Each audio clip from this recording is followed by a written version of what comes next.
bias-related incidents, from education and sharing best practices to grant making to how we work to prevent, respond to, investigate, and prosecute hate crimes.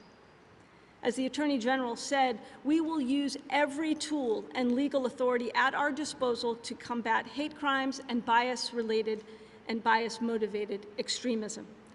And when the unimaginable happens, as it did last Saturday in Buffalo, we will bring every resource to bear to respond and to seek justice. We are committed to drawing on the full resources of the department and the expertise across all of its components. The communities we serve deserve no less.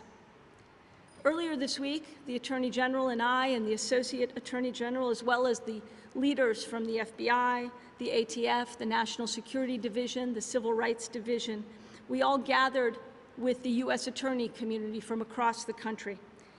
And we gathered to discuss the horror that happened in Buffalo. And we gathered to discuss how we respond as one Department of Justice.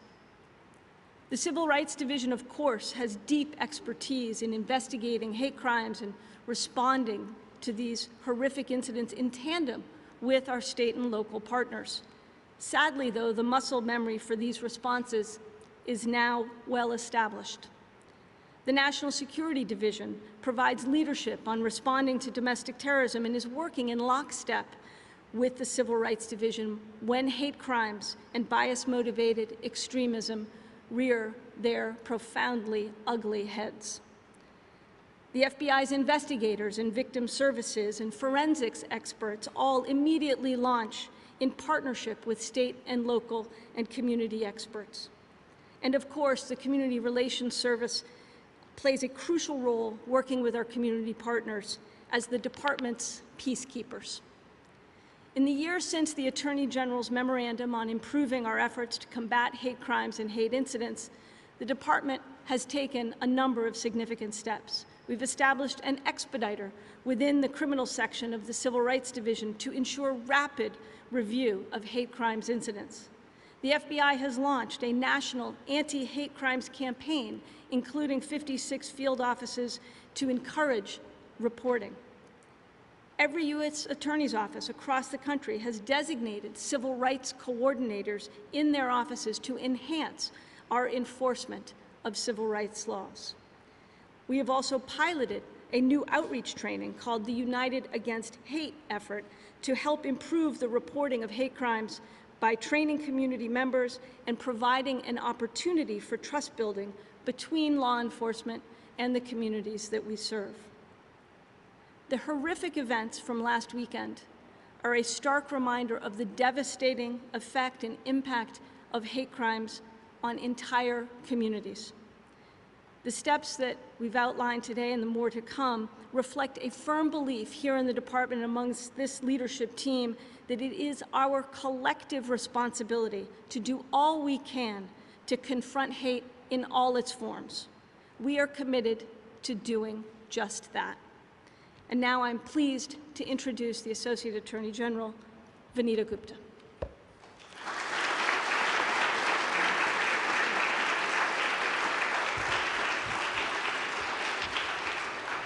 Thank you, Lisa. Good morning to everyone. And thank you all for joining us today. I look out and I see everyone is playing a role, whether from law enforcement, community groups, members of Congress that gave us additional tools to do what we can during this moment of great concern around the resurgent hate crimes, victim services, and parts of the department that are really hard at work, working 365 days of the year to ensure that we are doing all that we can to combat hate and honor our shared humanity. I want to especially obviously recognize members of Congress and Senator Hirono, Representative Beyer, Representative Kim, Representative Takano, the tools that you gave us with the COVID-19 Hate Crimes Act and the Jabara Hire No Hate Act are incredibly important to allowing us to try to do all we can to meet this moment. Advocates like Susan Bro and the Jabara family, civil rights community leaders that have been hard at work on these issues for quite some time, thank you for everything you are doing to make this nation's promise of justice and equality under the law more real for more Americans. As the Deputy Attorney General discussed, we use our criminal enforcement authority to prosecute those who commit hate crimes. But we also know it is not enough to wait until a hate crime occurs. We have to address hate well before it escalates into violence. The department uses all of its tools to combat hate and mediate conflict to ensure that communities feel safe and feel protected. We have seen too much hate in the last year and a rise in it, and we must do all that we can to use all of the tools at our disposal at the Justice Department to address this need. Many acts of hate are unlawful under civil anti-discrimination laws, and the department vigorously enforces those civil rights laws to ensure that people are free from harassment in schools, employment, housing, public accommodations, and elsewhere. Here, the work of the Civil Rights Division is vitally important, and I want to thank Kristen Clark for her leadership in this regard. For example, in October of 2021, the Civil Rights Division and the United States Attorney's Office for Utah announced a settlement agreement with a school district to address widespread racial discrimination in the district's schools, including serious and widespread racial harassment of Black and Asian American students by both staff and students. Another critical tool is one that the Attorney General and the Deputy have mentioned, the Department's Community Relations Service, which has been revitalized under Attorney General Garland's leadership. CRS provides facilitated dialogue, mediation, training, and consultation services to help de-escalate tensions and help unite communities that are facing bias-related conflict. Today, I'm very pleased to welcome into the DOJ family, or actually welcome back, newly Senate-confirmed Director of CRS, Paul Montero. Paul, will you please stand?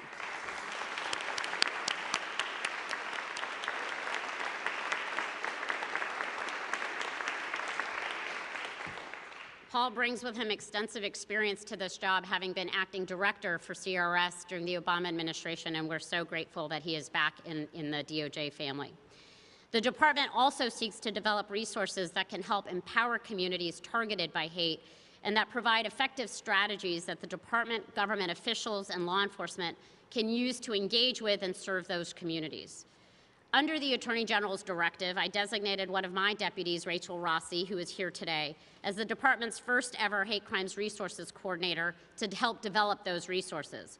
Rachel's done an extraordinary job working with community-based and advocacy groups and the U.S. Attorney's offices across the country to create and centralize the department's anti-crime, hate crime, and incident resources. Yesterday, Rachel was announced as our new director of the Office of Access to Justice, and I'm grateful that she is going to be taking on that role, and pleased to announce that Saeed Modi will be taking on the new role. He's a longtime veteran prosecutor in the Civil Rights Division. He's joined my office and will soon assume this coordinator role. Of course, these resources are not useful if they can't be accessed by the communities most vulnerable and in need. And that's why the department has focused on translating the resources that are most relevant to communities impacted by hate.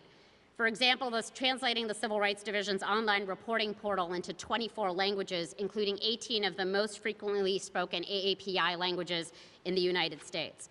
But translation is not enough, and we've sought to increase cultural competency both within the department and among our state, local, tribal, territorial partners through training and other resources. How we engage communities that are impacted by hate crimes can be crucial to establishing a lasting relationship of trust. And we're so pleased that Anna will be leading these language access efforts. Finally, we use grants to fund a diverse array of programs to help prevent hate crimes and serve communities impacted by hate. The Attorney General thanked Amy Solomon. I want to acknowledge Chris Rose as well for the Office of Victims of Crime that has funding to support victims in the aftermath of a hate crime. The Attorney General highlighted the new Jabara Hire No Hate Act and the community-based grant programs, which will complement several other important grant programs, including the Matthew Shepard James Byrd Jr. Hate Crimes Program, that fund programs for hate crimes victim services, protection for houses of worship, trainings for law enforcement to investigate and prosecute hate crimes, and much more. The horrific events of this past week are painful reminders of the hard work that we have left to do. And we in the department stand with all of you in our shared commitment to build a more perfect, more just, and a more equal union. Thank you, and I'm going to now pass back to the Attorney General.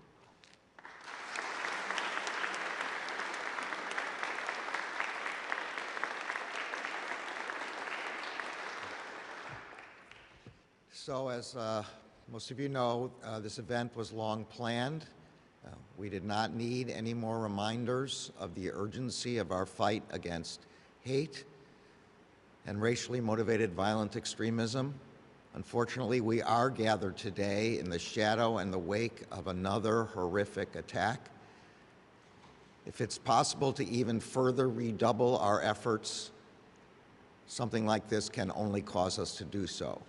We commit to using every resource of the Department of Justice to prevent these kinds of acts of hate, to hold accountable those who commit them, and to support the communities that are damaged and terrorized by them.